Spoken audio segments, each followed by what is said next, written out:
Olá, meu amigo, minha amiga, estamos de volta aqui no Portal do José. Às vezes nós temos um problema técnico ou outro com a plataforma, mas estamos de volta aqui, vamos abordar os temas anteriores também, vamos dar aqui mais uma turbinada em algumas questões também e vamos continuar aqui a ampliar os nossos papos, né? Nós estamos chegando em muitas pessoas, você que está chegando agora, você é muito bem-vindo, venha fazer parte aqui dos nossos diálogos, das nossas reflexões, né?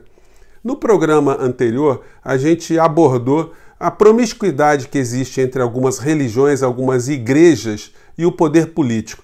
Esse não é um problema exclusivo no Brasil, mas aqui no nosso país ele se acentuou de uma forma muito grande, porque como essas instituições elas operam com muito dinheiro, existe uma estrutura de poder político nos municípios, nos estados e até na União, negócios que eles fazem, negócios transnacionais, então eles procuram sempre a proximidade com o poder político para se blindarem. Não importa se o governante é de esquerda, de centro, de direita, eles estão sempre procurando alguma proximidade.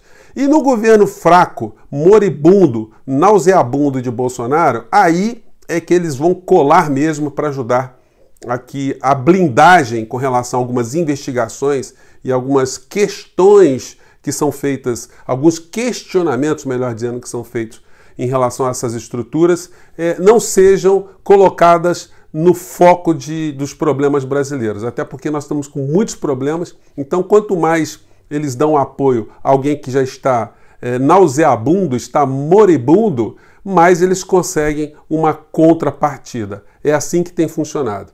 A gente vai revelar algumas questões aqui, vamos tocar. Se você já viu o vídeo anterior, não custa nada a gente relembrar. Estou suprimindo algumas questões aqui para ficar mais rápido o nosso papo. Vamos lembrar isso aqui.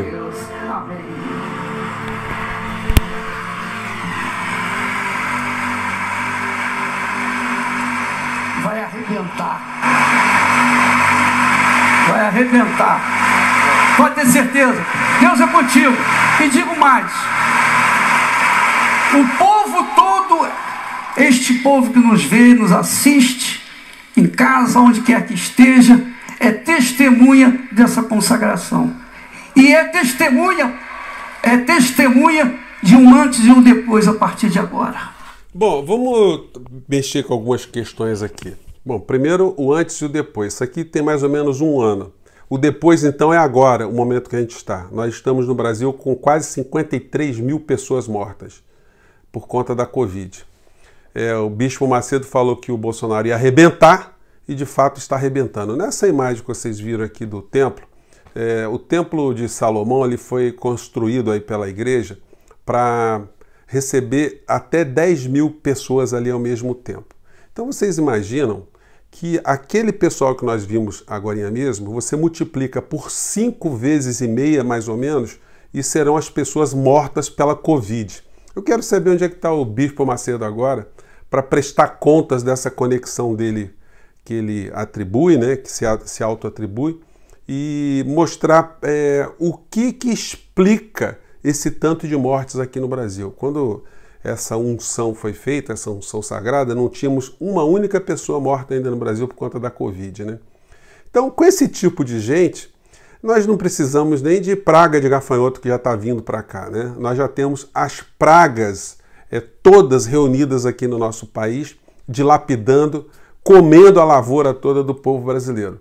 Agora, por que é que essas situações elas vão se conectando? A gente viu agora que a Igreja do Reino Universal, que dá esse poder político, essa sustentação política para o presidente da República, foi denunciada lá na África, em Angola, por conta da interferência que tem lá e o tipo de situação criminosa que eles estão implementando. O rosário de informações é um negócio assim impressionante. Tanto é que mais de 320 bispos da Igreja Universal fizeram denúncias de racismo, de vários crimes lá, né? Vou colocar aqui para vocês. Enfim, se você já viu o nosso vídeo anterior, vai ficar parecido, mas eu acho que é legal sublinhar. Vamos lá. Com os pastores angolanos. Temos observado que as suas práticas não mudaram, continuam sendo as mesmas práticas. A prática do racismo, a prática da evasão de divisa, a prática de corrupção ativa e passiva, e por essa razão nós, angolanos, viemos hoje declarar ruptura com a gestão brasileira. Nós, de hoje em diante, não teremos mais nenhum convênio com a gestão brasileira. Nós não aceitamos os crimes cometidos pela gestão brasileira. A discórdia entre irmãos em Cristo começou a sentir-se com mais força. Então eu vou colocar esse vídeo aí na descrição para vocês, né? Um vídeo aí que é bastante revelador. E não é demais a gente lembrar que alguns anos atrás, alguns aviões foram apreendidos com dinheiro espécie, com sacos de dinheiro que eram movimentados, que são movimentados pela Igreja do Reino Universal e outras tantas igrejas também que fazem esse tipo de procedimento, né?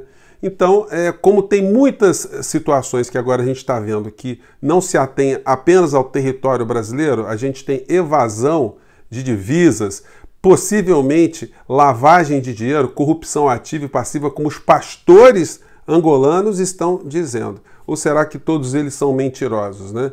É um negócio complicado, né, gente?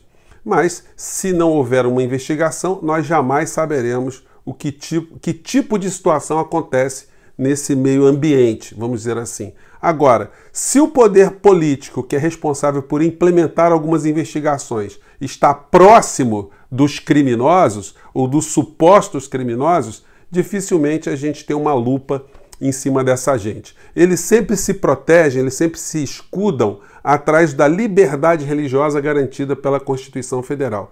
E vários têm aqueles comportamentos que a gente já colocou aqui para vocês, né, que beiram o crime, e em alguns casos, né, são crimes absolutamente comprovados, materializados. É só o Ministério Público ir para cima que não tem como não tipificar essa gente. Enquanto isso, o Brasil continua a ser devorado pelas pragas de gafanhotos nativas. A gente não precisa nem de gafanhotos externos, né? Hoje, nessa quarta-feira, dia 24, está prevista a votação da privatização das águas do saneamento básico do nosso país. Isso significa que as empresas estrangeiras vão investir dinheiro aqui? Olha, pode ser até que invistam, mas eles estão contando aí com caixa do Paulo Guedes, que são as 7 pragas do Egito incorporadas numa praga só, né? Um homem que está aqui no nosso país para fazer negócio. Na nossa live com o Eduardo Moreira, a gente esmiuçou isso bastante. Vamos ter outra live com a Maria Lúcia Fatorelli nessa quarta-feira, às 19 horas, e uma com o Roberto Requião, na quinta-feira, às 21 horas, onde nós vamos aprofundar, vamos jogar luzes sobre esses temas todos.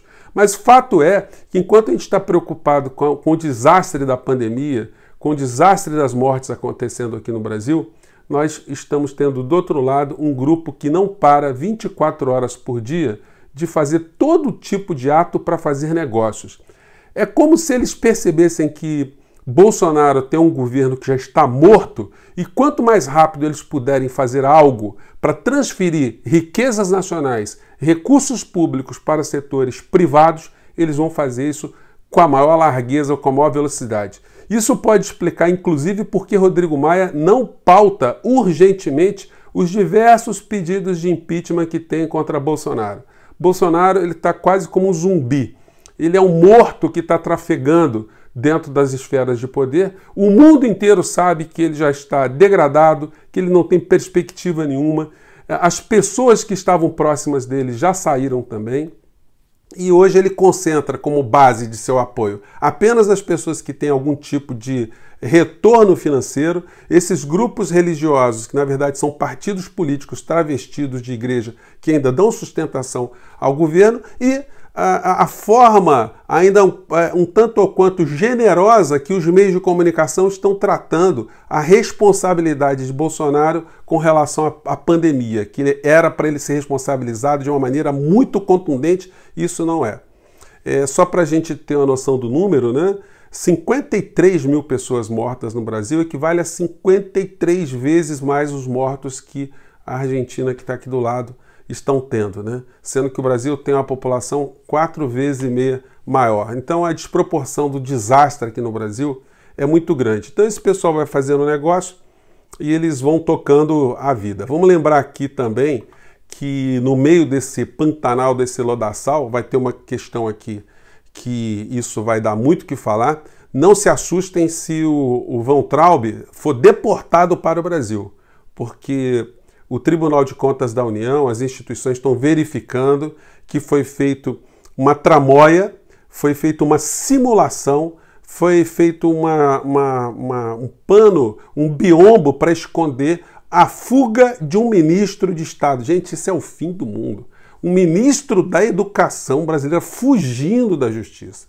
Agora tem um problema sério com relação a ele, porque como ele não é mais ministro, agora ele responde processos como qualquer cidadão comum. Então, a velocidade do tipo de processo e os incômodos que ele vai sofrer serão muito maiores.